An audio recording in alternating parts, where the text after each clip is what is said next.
যারা রাজনীতির সাথে জড়িত লোক আছে না, কিছু মাথায় টুপি দেয় না, জুমা পড়ে, সালাতও পড়ে, কিন্তু রাজনীতি যারা করে তারা শুধু শিরিক করে না, তারা শিরিক চাষ করে। চাষ করা বুঝেন? উৎপাদন করে। উৎপাদন করা বুঝেন? প্রত্যেকটা রাজনৈতিক দল এরা শিরিক, এক একটা শিরিক উৎপাদনের বড় বড় ইন্ডাস্ট্রি। এদের কি হবে?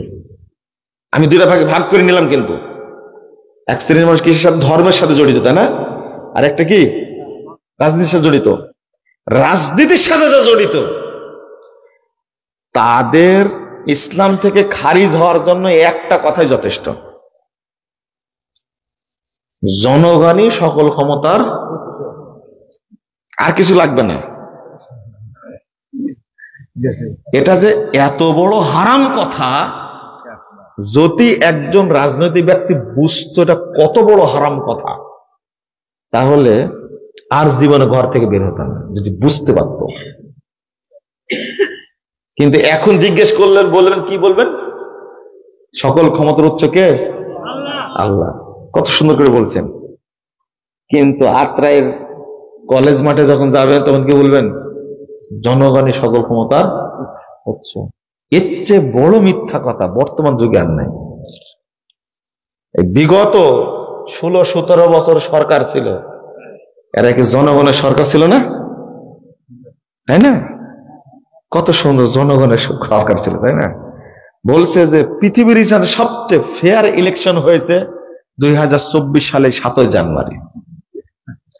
আমার মনে হয় ইবলিসের একটা দাঁত নাই, হাসতে দাঁত পড়ে গেছে আমার মনে হয়। এত বড় মিথ্যা কথা মানে পৃথিবীতে কেউ বলেছে কিনা সন্দেহ আছে। কিন্তু আপনাদের তো লজ্জা নাই, ঘুরে আবার ওই জায়গাতে যাবেন, তাই না? তাই না? লা হাওলা ওয়ালা কুওয়াতা। শুনেন, আমরা এগুলোকে ধারিও না, চিন্তাও করি না, ধারিও না, ওই চিন্তাটা করেন না। আমরা যে কথাটা বলি আকীদার কথা, কথা বুঝতে পারলেন? আপনি বিশ্বাসটা করলেন কেন? আপনি আওয়ামী লীগ না, বিএনপি না, জামাত না, জাতীয় পার্টি না, অমুক তমুক, জাসদ বাসদ, খেতা, রেজকি, বাটখারা যাই হন না কেন আপনারা, আমার কথা হলো আপনি মুসলিম, তো আপনার উপরে আমার একটা মহব্বত আছে না? এই জন্য বলি আপনাকে কবরে যেতে হবে, আমাকেও কি আল্লাহর সামনে দাঁড়াতে হবে না? তো আপনি কি নিয়ে দাঁড়াবেন? কি নিয়ে দাঁড়াবেন? সকল ক্ষমতার উৎস জনগণ, এটা নিয়ে আল্লাহ বলছেন ওয়ান্নাল কুওয়াতা লিল্লাহি জামিআ। সরাসরি কথা, এটা কোরআন বিরোধী, তাওহীদ বিরোধী, আকীদা বিরোধী। এর সমাধান কি? আর একটা, যতগুলো মূর্তি তৈরি করেছেন, মূর্তি কিন্তু শুধু একজনের ভাঙ্গা হয়েছে, তাই না? বাকিগুলো শারদীয় দুর্গা পূজার শুভেচ্ছা আপনি জানালেন, এ কি হবে? হুজুরেরা পর্যন্ত মণ্ডপে গিয়ে দোয়া করেছে, হলো না? এবার ইতিহাস সৃষ্টি করেছে, মানে বিজয় হয়ে গেছে। তাই বলে পূজা মণ্ডপে গিয়ে পাহারা তো দেওয়ার কথা। ওই যে সাইফুল ইসলাম আইনজীবী, চিনেন না? ওই যে কত সুন্দর প্রতিদান দিল। এদেরকে চিনেন আপনি? এদেরকে চিনেন? এই ভিতরে যে আর ঢুকে আছে সাইফুল ইসলাম সাহেব, একজন আইনজীবী, সম্পূর্ণ নিরপরাধ মানুষ, সহজ সরল মানুষকে কিভাবে জবাই করে হত্যা করলো, চিন্তা করতে পারছেন? এটা প্রতিদান। ওই যে পাহারা দিচ্ছেন না মুন্ডু, প্রতিদান। প্রতিদান খুব সুন্দর করে ওরা দিছে। আপনি ব্যবস্থা করবেন যে হামলা যেন না হয়, তাই না? কিন্তু রাত জেগে মুন্ডু পাহারা দিতে বলছে কে আপনাকে? কোন শরীয়তে পেয়েছেন আপনি? ওই যে প্রতিদান দিয়েছে তারা। আমি আম হিন্দু যারা, তাদের কথা বলছি না। ওই যে একজনকে গ্রেফতার করেছে, ও বদমাশটার নাম কি যেন ভুলে গেছি, কুলি করবেন আজকে, এর নাম বললেন কেন আপনি? ভারতের এজেন্ডা বাস্তবায়ন করছে সে, করছে না? আর আপনি সুমু দিচ্ছেন তাকে, তাই না? লা হাওলা ওয়ালা কুওয়াতা ইল্লা বিল্লাহ। খুব সাবধান, জটিল। 5ই আগস্টের আগে বলা যেত না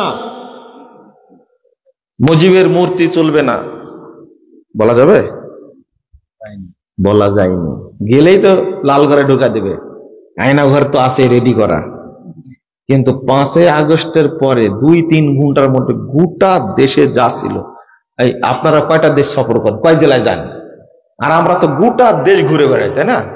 কোথায় কত বড় মূর্তি, কোন জায়গায় আছে, কেমন, সব তো আমাদের জানা আছে। আমরা তো জানি। একবারে যেভাবে উল্টা দিছে। আমি বক্তব্যে বলেছি যে মুজিবনগরের মূর্তি মাত্র 1 ঘন্টার মধ্যে শেষ করেছে। তা আমাকে বলছে আপনি ভুল বলেছেন, আধা ঘন্টাও লাগেনি, সব চুরমার হয়ে দিচ্ছে। কিন্তু আমার একটা আক্ষেপ থেকে ছাত্রদের উপরে, এই ছাত্রদের যদি আমরা শিখাতে পারতাম, এদের দরকার ছিল আগে মাজার গুলো ভাঙ্গা। কি ভাঙ্গা? মাজার ভেঙ্গে গুঁড়াই দিতে হবে একবারে। বাংলাদেশে কোনো মাজার থাকবে না।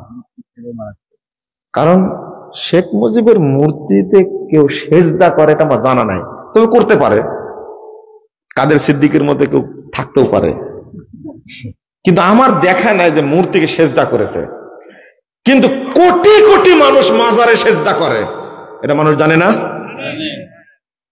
শেখ মুজিবের মূর্তি ভাঙ্গা জরুরি ছিল না মাজার ভাঙ্গা জরুরি ছিল? সবগুলো উল্টা দিক। আপনারা বলতে বাংলাদেশ স্বাধীন হয়েছে, ঘোড়ার ডিম হয়েছে। আপনারা জালেম ফ্যাসিস্ট তাড়াইছেন, ঠিক আছে, কিন্তু শ্বাস ধাস একই থেকে গেছে। যেই দিন এই দেশ থেকে মাজার পূজা, মূর্তি পূজা, খানকা পূজা উৎখাত হয়ে যত তন্ত্র মন্ত্র আছে সবগুলো বিদায় করে ইসলাম প্রতিষ্ঠিত